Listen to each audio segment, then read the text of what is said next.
Good afternoon and welcome to Nutmeg Sports here on the HAN Network. It is Wednesday, October 5th. I am Frank Granito.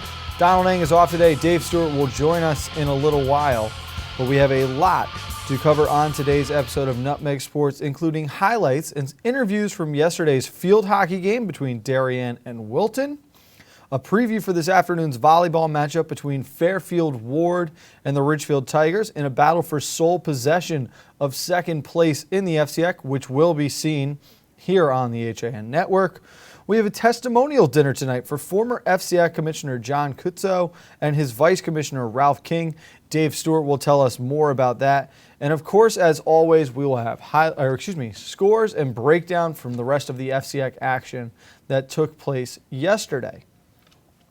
Let's start, though, with a reminder that this weekend, the American Platform Tennis Association's first Grand Prix tournament of 2016-17 will kick off in Fairfield at the Patterson Club Men's and Women's Open on Saturday and Sunday, October 8th and 9th.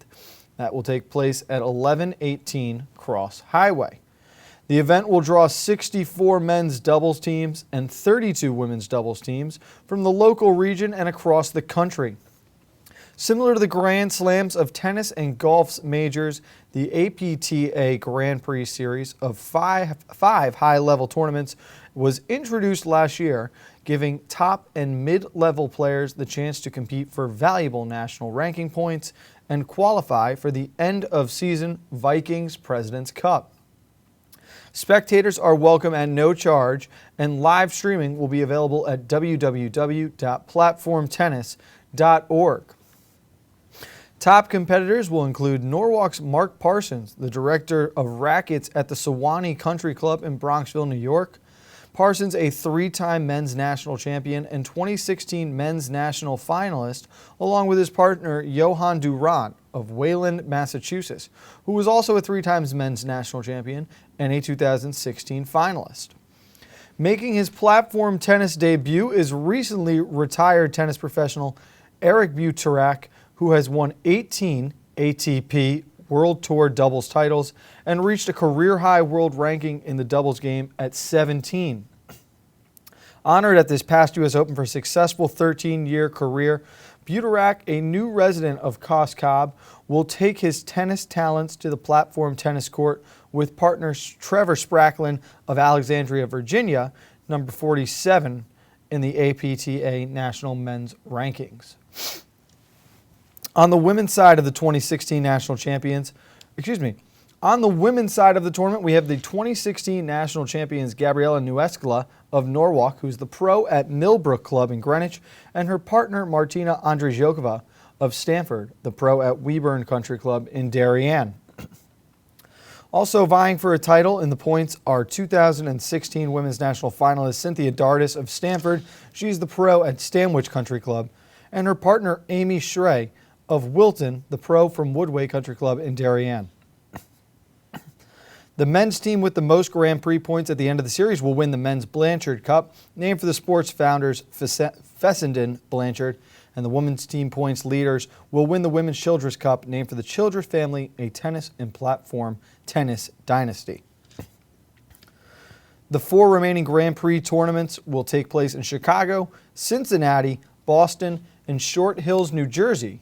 Sponsors of the Patterson Club Open are Harrow and Wilson, along with Viking, the official sponsor of the APTA.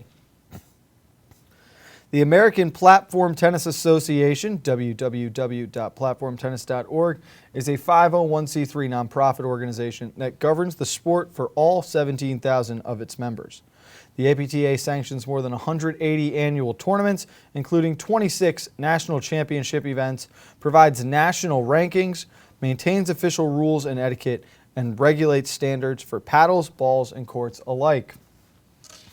Tomorrow on Nutmeg Sports, we will be joined by the number 5 ranked player in the APTA on the men's side of in the men's rankings, and that is Marco Grangiero. Marco, a national finalist last year and one of the more competitive players who is hoping to have a deep run in both this weekend's opening Grand Prix tournament along with the rest of the season.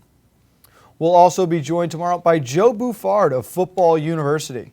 We met with Mr. Buffard originally this summer at the Grip It and Rip It 7-on-7 National Select Passing Tournament held at New Canaan. Coach Buffard is going to come on and talk with us about some of the prospects he has been scouting.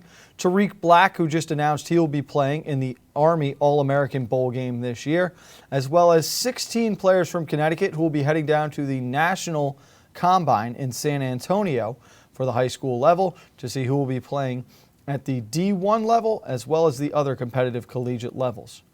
But let's take a quick break here on Nutmeg Sports. When we get back, we will be joined by Dave Stewart of the New Canaan Advertiser to take a look at the highlights from yesterday's game as well as some of the others from around the conference right here on the HAN Network. 1, 2, 3, Abby, you know! I want to find out how good I am. Yes, sir! If you relax, you get blown out. Let's get it done! Let's get it done! What can you take advantage of right now? Again, come on! I can push myself way beyond what you think. Pressure technique. Bring it back.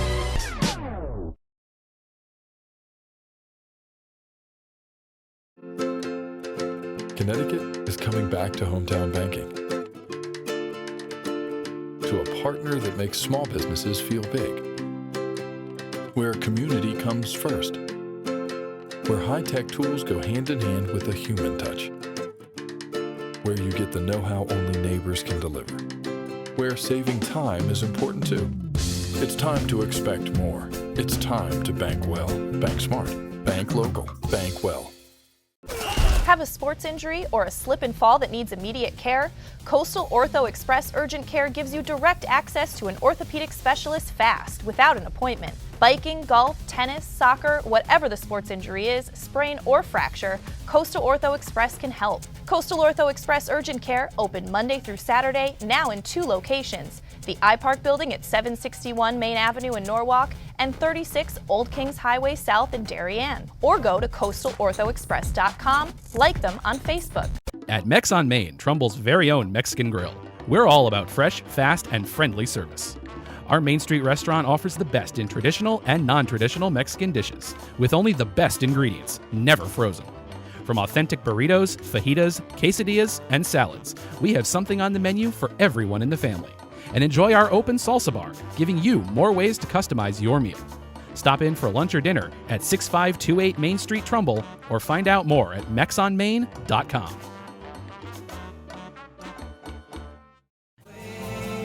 When it comes to local entertainment, we've got it all. From movies, local artists, etiquette, and more. Watch HAN Arts and Leisure with me, Steve Coulter, and our Arts and Leisure editor, Sally Sanders, Mondays at 12:30, right here on the HAN Network.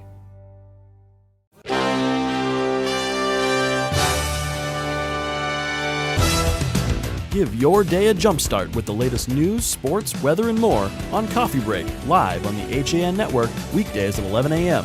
Connecticut news doesn't get any more local than on Coffee Break.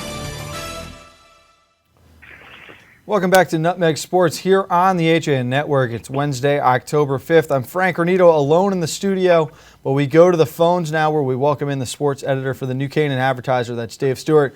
Dave, we missed you up here in the studio today, but thank you for coming on.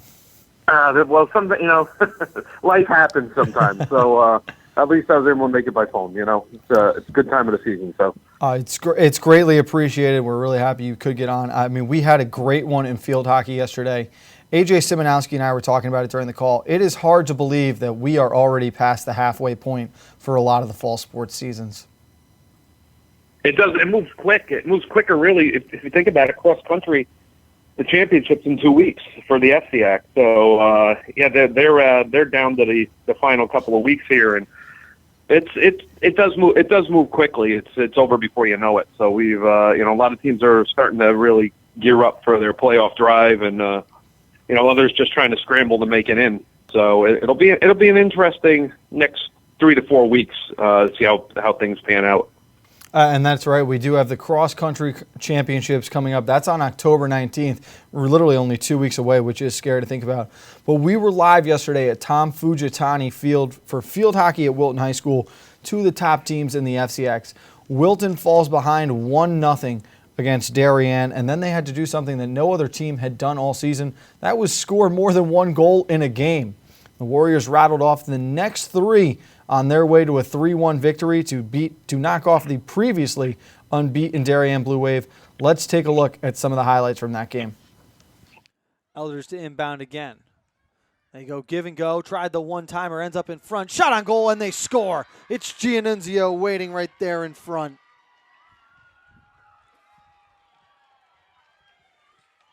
Wilton electing to go from the left side of the cage. Fired out, tried to come to the middle. In space was Rappaport, she slipped up, fired away in front, it's a slow roller goal! Caroline Farrow gets the goal for the Warriors in the second half. All of them coming from the 18-minute mark on. Here's Ward with it. Comes back. That pass behind Rappaport. Quick shot there. Kicked aside momentarily. Now in front, the shot. Diving save. It's batted around in front. Heading for the goal line. Is it in the net? Score!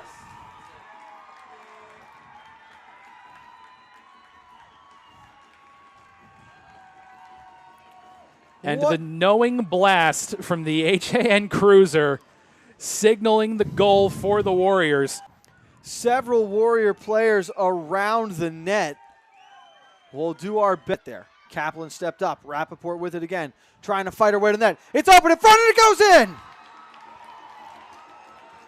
Just like that, another corner, another goal, and it's 3-1 Wilton. This time, the credit will go to Delaney Chase. So congrats again to the Warriors, the 3-1 win. Dave, let's start with Wilton. They knocked off Darien in the state playoffs last year. I don't want to say they never had a chance yesterday, but I think a lot of people were expecting Darien to come out on top in that game. Well, I think the way Darien's played and the way they've outscored everybody, I think, that's got to be the natural conclusion going into the game. But Wilton, you've got a veteran team, you've got a program that's used to winning, being towards the top, and knows how to beat Darien. So it's probably going to be less intimidated than some other teams playing them, and falling behind 1-0 and then scoring 3 goals in the second half. I mean, that's unheard of against Darien. But hats off to Wilton, undefeated in league play, and they're. I think it just shows also too that the FCAC is really this year in the league. In field hockey, it's wide open. We could see anybody in that final. It really is, and it's so balanced from top down to around that 10th place team in the conference right now. And the fight for the 7th and 8th position in the league is going to be a mad scramble. I agree, though, it was very impressive seeing Darien take that early 1-0 lead. Coach Hines called the timeout, and Darien scored no more than 12 minutes into the game. I thought the timeout was a little premature. I said to A.J. Seminowski, I don't know if you need to take that timeout. Do they look a little panicked? They came back to the Warriors and got right into that attack mode. And as great as their defense played smothering the Darien attack, it was their offense that stole the show. They really put the pressure on the Wave and spent the majority of the second half at that end of the field.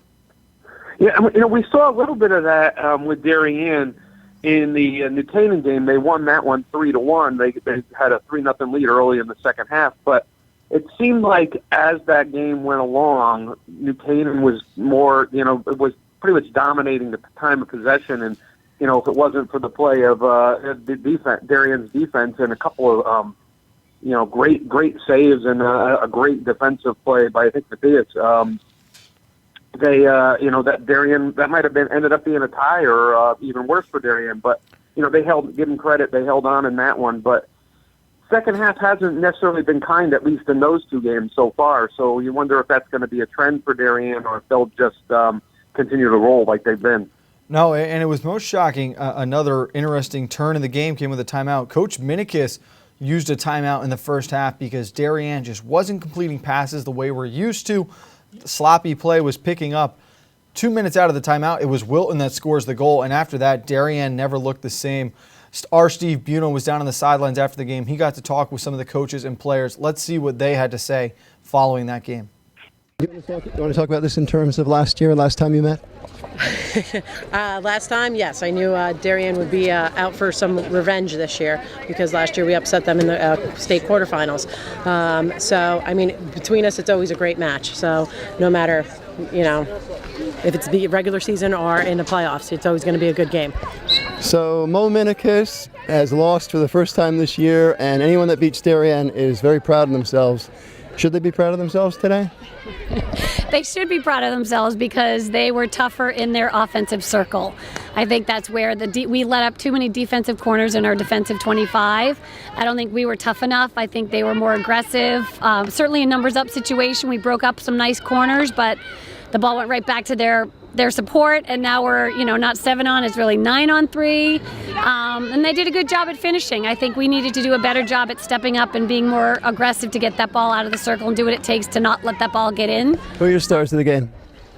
Across the board, everybody. I mean, I think the forward line and the defensive line keepers, everybody played excellent. I think one of the hugest plays of today was the second forward line went in, and that's when they got corner after corner after corner. The starting forward line got fresh legs, and I mean that's where we got our second goal there. And I think that second string that came in did a phenomenal job. Thanks, Coach. Thank you. We needed to have sharper corners.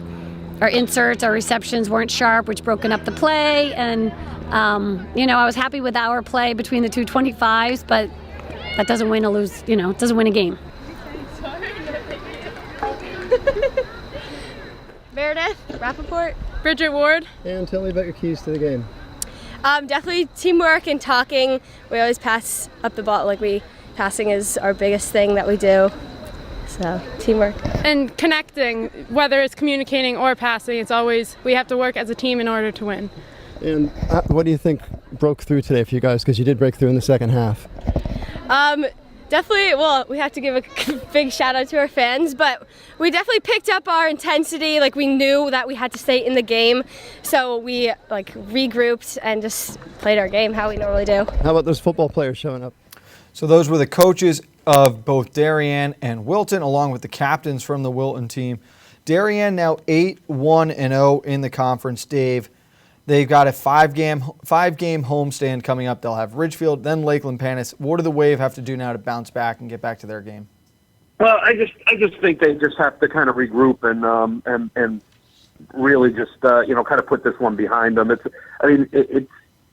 You lose a game. It's disappointing when you're undefeated because you finally get a blemish on your record. But in reality, it's not. It's not that big a deal. You come back, you can play this. Like I said, this is wide open. This is anybody's conference this year, and there's still games left to play. Darien has plenty of time to straighten things out. It's only one loss, and it's to another good team. And I'm sure Darien would love to see Wilton again and kind of get some revenge for this and maybe prove some of the naysayers wrong in this case. But you just have to move on, kind of put it behind you. And that would help you move forward. I mean, do you think that there's a little bit of concern from Coach Mo Minicus now, who's lost her last 2 games to Wilton? Coach Hines seems like she has got the Blue Wave figured out and the best way to go about attacking them. Yeah, that's the one thing you worry about if you're Darien is that you got a team gets your number and then you have a hard time overcoming that because now. I always thought one of the big things working in Darien's favor is that they're intimidating. You go in, you play Darien. There's a lot of teams that see that uniform on the other side of the field, and they fall behind, especially, and then they just pack it in. Wilton's obviously not going to do that, and the shoe might be on the other foot with this one now. Is that Darien's waiting for Wilton to make that move? In reality, I think Darien recovers fine from this. I don't think it's. In the bigger picture, it's not a big deal unless they face them again and the states are the FCX, and then the questions are going to start again. But I think Darien's perfectly capable of handling a team like Wilton and playing them and beating them. Like I said, it's anybody's. You look at teams like Norwalk and Staples and even Greenwich and New Canaan. They've had some big moments this year, and it's just really picking out who's going to win the FCX this year and field hockey is going to be impossible because it's anybody's game. It really is, and there's only 8 points difference right now between 1st and 8th place. Dave, we want to thank you for calling in today, but before we let you go and we head to commercial, you're going to go to that FCX testimonial dinner tonight for for John Kutzo and Ralph King. Can you tell us a little bit more about that and what we can expect from there? Well, it's just going to be a great night for two guys who were involved with the league for so many decades and have really established the FCIAC as the top conference in the states. It really is amazing what the league has done over the last few years, and actually over the whole time they've been there. When you look at the growth of the league, especially in girls sports, and just where it's come from, from 40 years ago to now. These guys are great guys. They worked well together. I think John gets a lot of credit for it, and Ralph kind of is the guy in the background, but Ralph has done a lot in terms of administratively with working with John, and he was the man for that many years, and I think it's well deserved what they're going to do for him tonight. It's well deserved, and it was very nice to see the FCIAC handle this so appropriately and make sure they got the recognition that they deserved. Dave, thanks so much for coming on with us. We'll talk to you soon. We're going to take a break here on Nutmeg Sports. We'll be right back on the HAN Network. When we get back, though, we're going to preview this afternoon's matchup in volleyball between Fairfield Ward and the Ridgefield Tigers.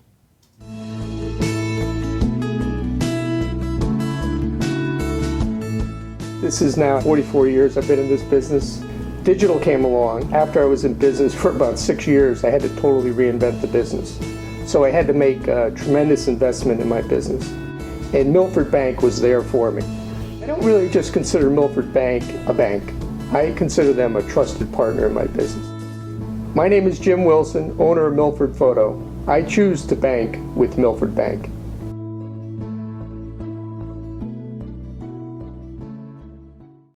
Walter Stewart's Market in New Canaan is your time-saving local shopping destination for the best of spring.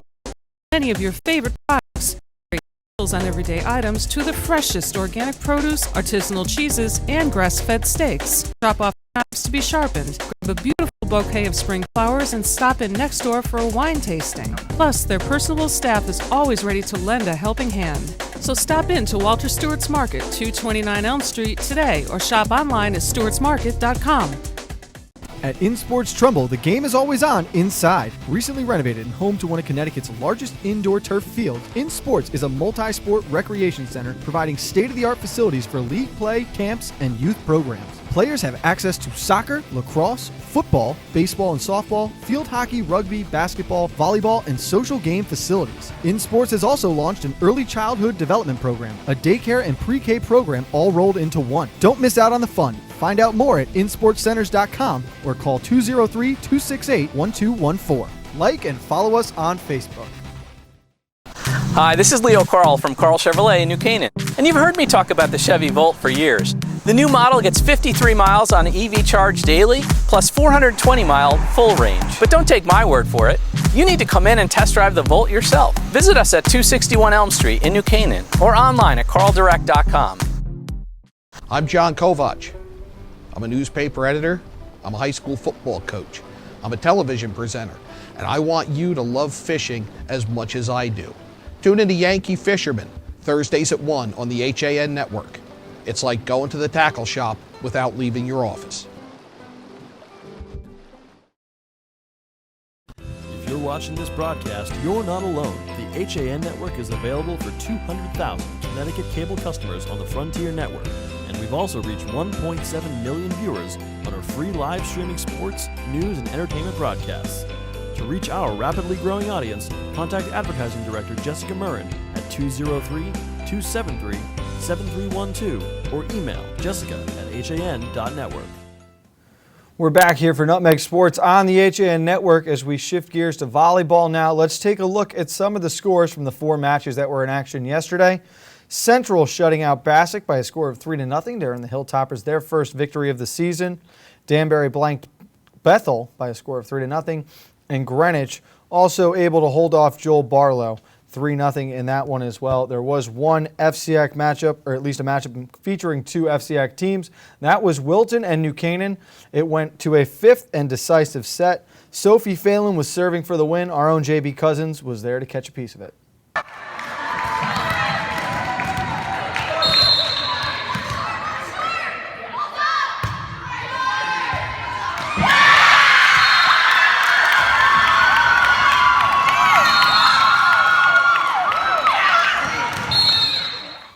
So with the win, Wilton moves to 3-3 in the conference. They're now 6-3 on the season. New Canaan sits at 1-6. They'll fall to 2-7 overall. Now we shift gears and we get set to take a look at tonight's matchup featuring two teams tied for second place in the FCAC. You've got Fairfield Ward and Ridgefield. Both teams come in with a record of 5-1 in the conference. It'll be our first look at both volleyball teams this year, but we were able to catch up with them back on our FCAC Fall Tour. Let's see what the Ward captains thought going into the season. We're at Fairfield Ward High School here for the 2016 FCAC Fall Sports Tour. I'm Frank Granito for the HAN Network, and I am joined by a coach and one of the captains for the girls volleyball team here for the Mustangs. It is Jenna Seta and Coach Nat Narwald. Coach, let me start with you. You're missing one of your captains, but what is it about Jenna that led her to being appointed this season? Jenna actually missed half the season last year due to injury, and I noticed her leadership skills most on that bench. After the injury, she didn't really give up. She was still a really big team player.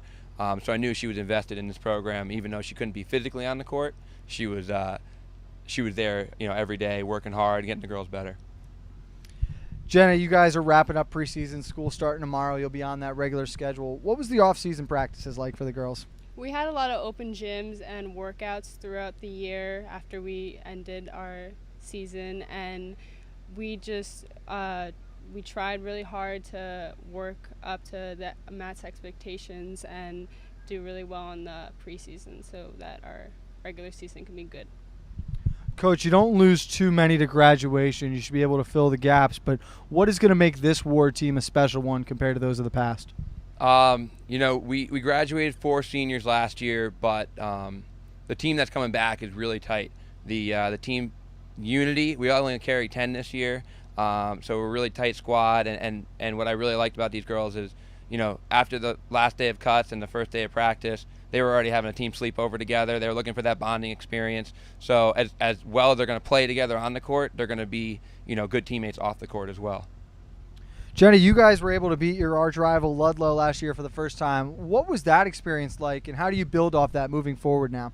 I was actually on the bench and I wasn't playing, but seeing that last point and the ball hit the floor on their side was so thrilling, and the experience for the girls on the court must have been insane too.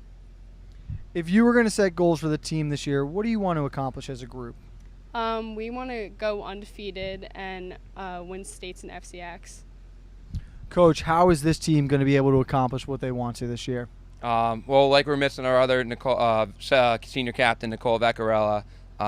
She was one of the best players in the state in FCAC last year, receiving all-state and all FCAC first team of the junior. Looking to continue to play in the Division I level. She's definitely going to carry her weight this year with us. And then, we have a couple of other underclassmen, Livy McKenna, Olivia Parisi, who started every game as a freshman, injured all season last year. We're really excited to have her back full-time. And these girls are driven. First day of practice, before we even touched the ball, we sat down, we did some goals, we looked at our schedule, and we set these goals of, it's a really lofty goal, but I believe that this team has the determination to get it done. Is there a game you're most excited for on the calendar this year, Jenna? We're really excited for Darien this year because we haven't beaten them, and last season our game was really close and it got really intense, so we're really excited for that. Well, I want to thank both of you so much for coming to talk to us today. We're very excited to see the Mustangs on the court this year. We want to wish you the best of luck throughout the entire fall season. Awesome. Thank you very much. Appreciate it. Really appreciate it. I was again the Fairfield Ward captain and coach for the volleyball team. We got a chance to stop by Ridgefield and meet with their captains as well. Let's see what the Tigers had to say.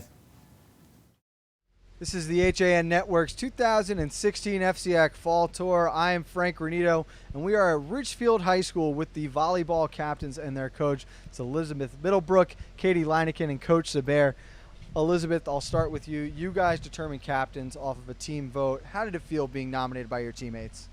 It's a great honor. I've been with a lot of these girls for a long time, and to be voted in by them, I just really appreciate it, and I'm just excited to lead this team. Katie, you guys are obviously in the middle of your preseason now. You got practice going on. What has this practice and preseason been like so far? Everyone's really been working hard, fighting for a spot, and we've also been bonding as a team too, which has been awesome too. So we're excited for the season. Coach, you guys graduate a pretty big senior class from last season. How do these younger players, whether it's the juniors and all those guys, now step up and fill those roles? Well, they've been working really hard in the off season to better their skills. So I'm just really excited for them to get on the court now. A lot of them have been waiting in the wings. There were a lot of seniors last year. Now they've graduated, and now we have a lot of girls ready to step up. So I'm really excited. Elizabeth, you guys won the Western Division last season. You ended up losing to the eventual champion Fairfield Ludlow. How does that experience set the table for this season? I think we all want to win so bad, so we're all just working our hardest and hoping to win those titles. If you had to set goals for the team this season, Katie, what do you think those would be? I mean, to win, go all the way and everything, and just see where it takes us, and work hard. Yeah. Is there a match you guys are most looking forward to this season? Our first match against Bethel, and then we'll take it from there. Look at that, you survived. That was pretty good, wasn't it? Well, girls, thank you so much for taking time and meeting with us. We wish you the best of luck, and we will see you on the court this season. Make sure you stay tuned to the HAN. So volleyball tonight, 5:30 from Fairfield Ward. The Tigers traveling to play the Mustangs. We'll have pregame coverage at 5:20.